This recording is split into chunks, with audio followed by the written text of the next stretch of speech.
Shalom, adik-adik pra-remaja, marilah kita bersikap dalam berdoa.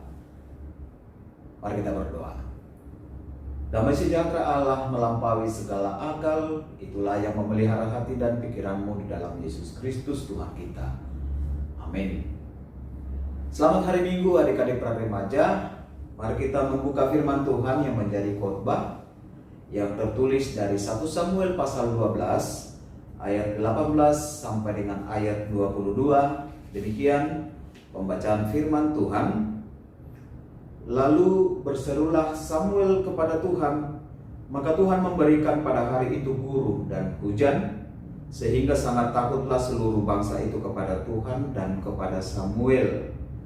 Berkatalah seluruh bangsa itu kepada Samuel, berdoalah untuk hamba-hambamu ini kepada Tuhan Allahmu, supaya jangan kami mati, sebab dengan meminta raja bagi kami menambah dosa kami dengan kejahatan ini.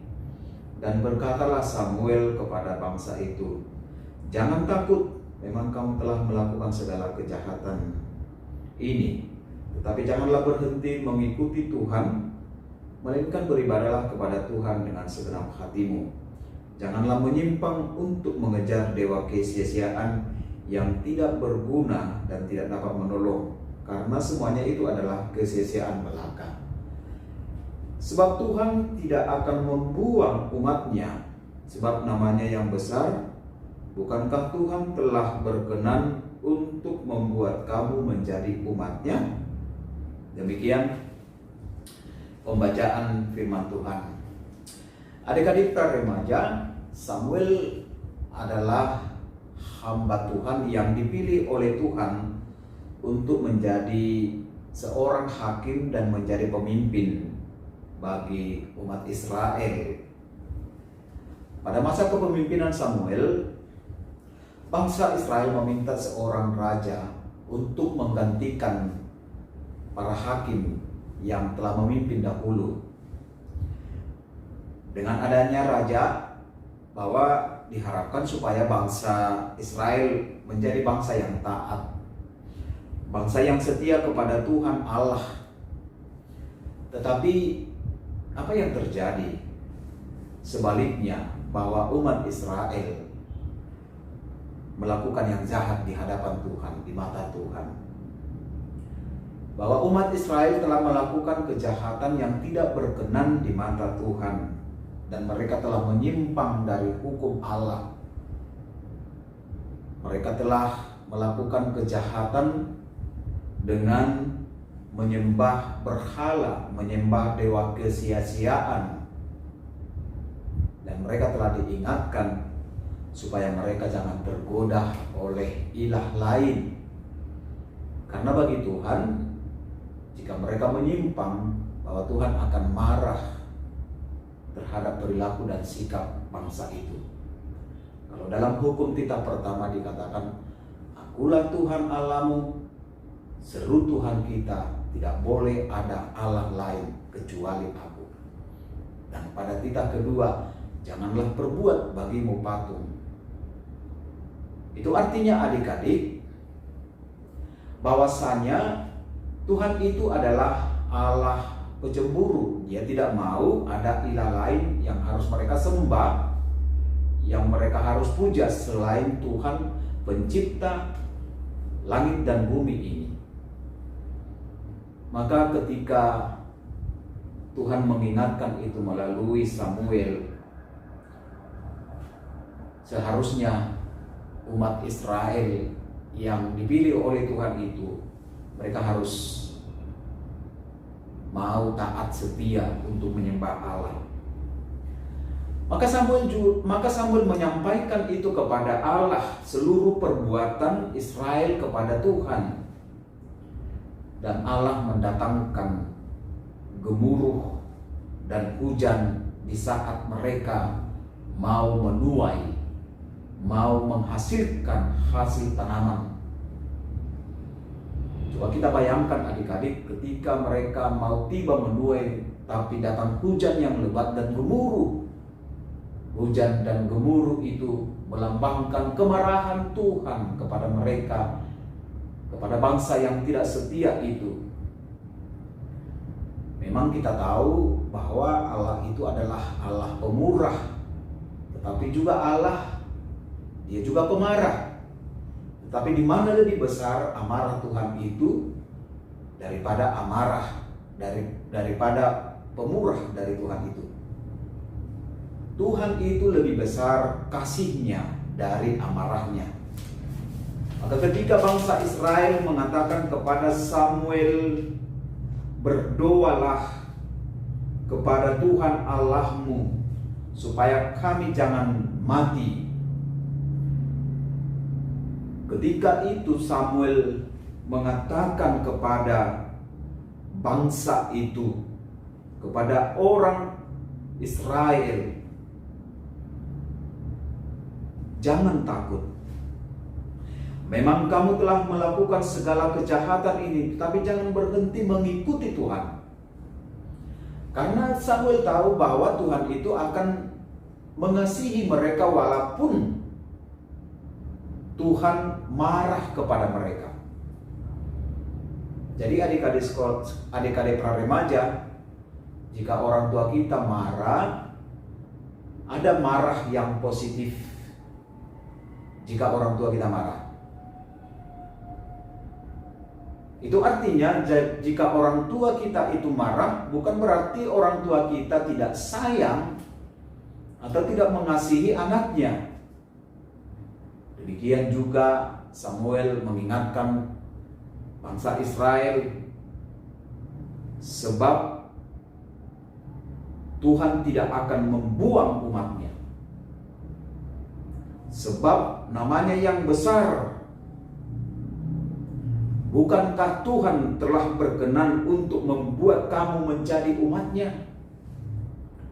Mereka sudah menjadi umat pilihan Tuhan. Maka Samuel ingin menegaskan kepada mereka supaya mereka menjadi umat yang setia, yang mengikut Tuhan dan beribadah kepada Tuhan. Supaya mereka tidak menjauhkan diri mereka dari Tuhan, tetapi mereka harus selalu mendekatkan diri mereka kepada Tuhan, sebab Tuhan telah berkenan menjadikan mereka menjadi umatnya walaupun Tuhan marah kepada mereka. Jadi Tuhan yang kita sembah itu, Tuhan yang kita puji itu adalah Tuhan pemurah, bukan Tuhan pemarah. Dan walaupun sebenarnya Tuhan itu marah, tetapi di balik amarah Tuhan itu lebih besar kasih pemurah dari Tuhan itu. Oleh karena itu adik-adik praremaja, dalam firman ini ingin menyampaikan kepada kita adik-adik praremaja, ada banyak hal yang membuat diri kita ini jauh dari Tuhan. Ada yang banyak membuat diri kita menyimpang dari jalan Tuhan. Coba saya tanyakan dulu pada adik-adik praremaja, siapa orang tuanya pernah marah? Di rumah. Kalau adik-adik berbohong, apakah orang tuanya marah? Marah. Apakah itu marah negatif atau marah positif? Itu marah yang positif. Kalau adik-adik praremaja menghabiskan waktunya hanya bermain saja dan orang tuanya melarang supaya mengingat belajar, marah orang tua, apakah itu marah yang positif atau yang negatif? Itu marah yang positif. Jadi marah orang tua kita itu supaya kita lebih baik, itu mengarahkan kita supaya menjadi orang yang baik, menjadi anak yang baik. Dan Tuhan juga mengajak bangsa Israel supaya mereka menjadi bangsa yang baik. Karena itu, dalam firman ini dijelaskan kepada kita adik-adik praremaja bahwa hidup kita ini tidak boleh menjauh atau menyimpang dari ketetapan yang telah dinyatakan oleh Tuhan kepada kita. Maka tidak boleh sedetik pun kita melepaskan hidup kita ini dari Tuhan itu. Tapi kita harus selalu dekat dengan Tuhan. Jangan sia-siakan waktu kita itu jauh dari Tuhan, tetapi waktu yang kita miliki itu supaya mendekatkan diri kita kepada Tuhan. Beribadah kepada Tuhan, berdoa kepada Tuhan. Jangan karena hanya bermain-main kita menjadi jauh sehingga kita menyimpang dari apa yang ditetapkan oleh Tuhan itu kepada kita. Dan hal itu terbukti adik-adik praremaja kalau di zaman kita sekarang ini. Kalau saya tanya kepada adik-adik praremaja, di mana lebih banyak waktu kita main handphone daripada berdoa? Mungkin saja kita bisa main handphone 1 jam, 2 jam, bahkan lebih dari beberapa jam. Tapi kalau Amang tanya kepada adik-adik praremaja, berapa kali waktumu berdoa dalam 1 hari? Itu harus kita sadari, adik-adik praremaja. Maka oleh firman ini ingin mengajak kita, ingin mengarahkan hidup kita bahwa kita adalah umat yang telah dipilih oleh Tuhan. Kita adalah anak-anak yang telah ditetapkan oleh Tuhan menjadi anaknya. Sebab itu, marilah kita menjadi anak yang baik. Orang tua kita itu supaya tidak marah, bahwa kita harus menjadi anak yang baik. Harus turut, tunduk apa yang dikatakan oleh orang tua. Tuhan juga menginginkan seperti itu kepada kita, supaya kita tunduk taat kepada Tuhan itu. Karena kita telah menjadi anak Tuhan. Maka jangan cari hal-hal yang membuat itu merusak diri kita. Jangan mencari atau mengejar yang kesia-siaan belaka. Tetapi marilah mencari hal-hal yang baik, yang positif, yang membangun diri kita semakin dekat dengan Tuhan itu. Sebab itulah Samuel mengingatkan bangsa itu sebagai bangsa pilihan Tuhan itu, supaya mereka mengasihi Dia. Karena itu adik-adik, di rumah, di sekolah, dimanapun berada, tunjukkanlah jati dirimu sebagai anak Tuhan yang baik. Anak Tuhan yang berbuat kebaikan dalam hidupmu, sehingga kelihatan kita menjadi orang-orang yang percaya di dalam Kristus yang telah ditetapkan Tuhan di bumi ini. Tuhan memberkatimu. Amin. Kita berdoa. Terima kasih Tuhan atas penyertaan-Mu di dalam hidup kami. Hari ini kami bersama-sama dengan adik-adik praremaja dalam ibadah virtual, dan kami telah mendengarkan firman-Mu. Jadikanlah kami Tuhan menjadi anak-anak yang baik, yang seturut dengan kehendak-Mu, melakukan segala perintah-Mu, dan mendekatkan diri kami kepada Tuhan melalui ibadah dan sikap hidup kami sebagai anak-anak Tuhan. Terima kasih Tuhan atas firman-Mu. Berkati adik-adik praremaja, orang tua mereka, tambahkan berkat dan sukacita di tengah keluarga. Terpujilah nama Yesus Kristus.